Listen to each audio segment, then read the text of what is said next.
Today's matchup is the treehouse that Jack built versus how I became a pirate. The Treehouse That Jack Built by Bonnie Verberg and Mark Teague. Here is the boy up in the tree, where he built a house overlooking the sea.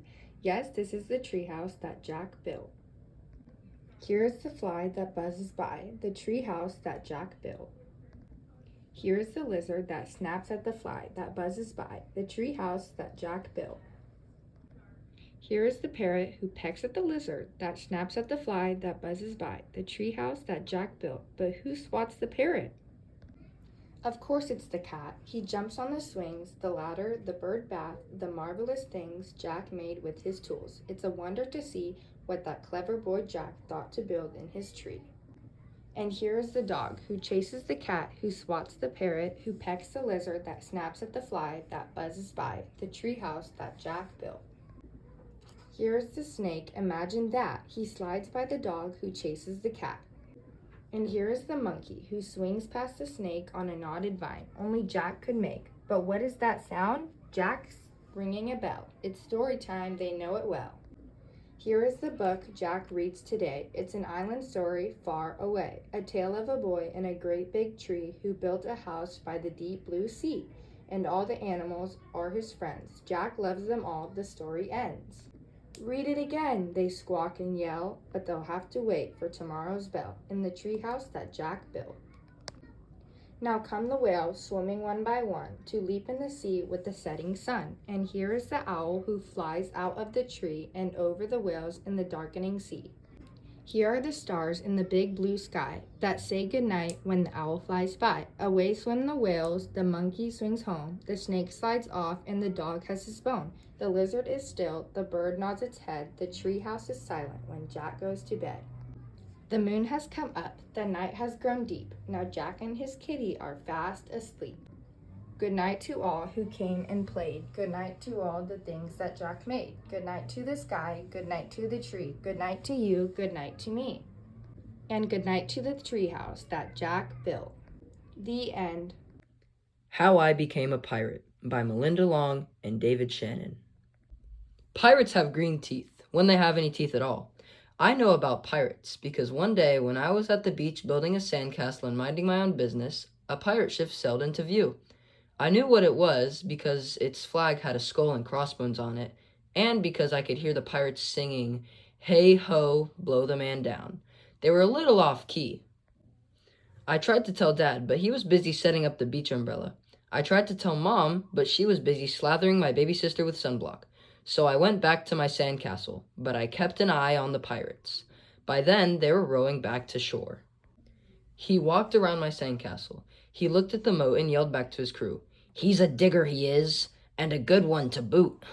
The others agreed. "What be your name, matey?" the head pirate asked. "Jeremy Jacob, sir," I told him. "Well, Jeremy Jacob," he said, "you're looking at Braidbeard and his crew.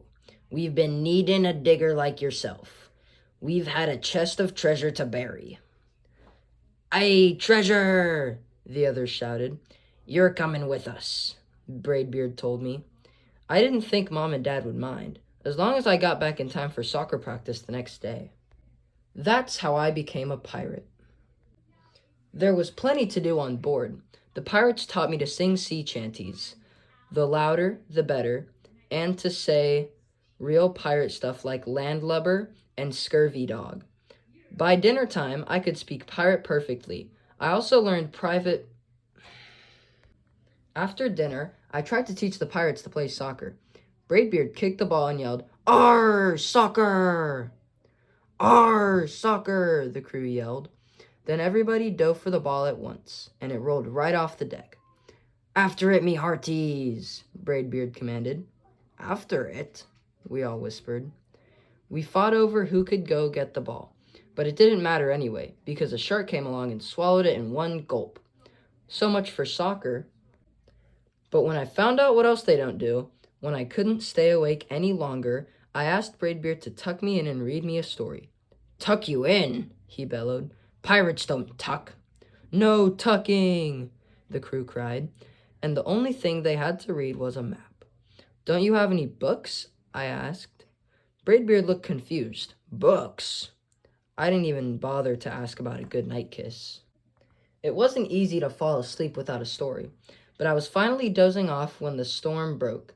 Thunder boomed and lightning flashed. I tried to hide under the covers as waves slammed up against the ship, but I kept falling out of my hammock. I couldn't find anyone in the cabin. They were all on deck.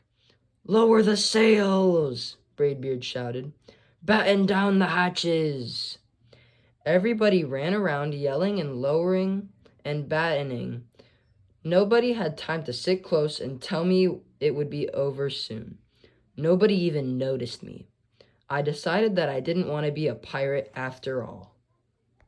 Just then, flash, crash, crack. Lightning hit the mast and it split right down the middle. "What'll we do now?" yelled one of the pirates. "We'll have to turn back," called another. "But the treasure!" hollered Braidbeard. "Where will we bury the treasure?" I stepped forward. "Maybe I can help," I shouted over the wind. "I think I know the perfect digging spot." When the storm was over, we rowed back to shore and buried the chest. We drew a map so we could find the treasure again, but I don't think I'll need it. After that, the pirates repaired the ship and got ready to set sail. Before they left, Braidbeard handed me a flag and said, "You'll make a fine pirate, Jeremy Jacob. Guard that treasure well. We'll be back to get it soon enough." "Soon enough," the crew repeated. "And if you ever need us," Braidbeard added, "just run the Jolly Roger up yonder pole." "Up yonder pole," the others shouted. "And maybe I will, but not today. I have soccer practice." I hope you enjoy both books, and don't forget to vote.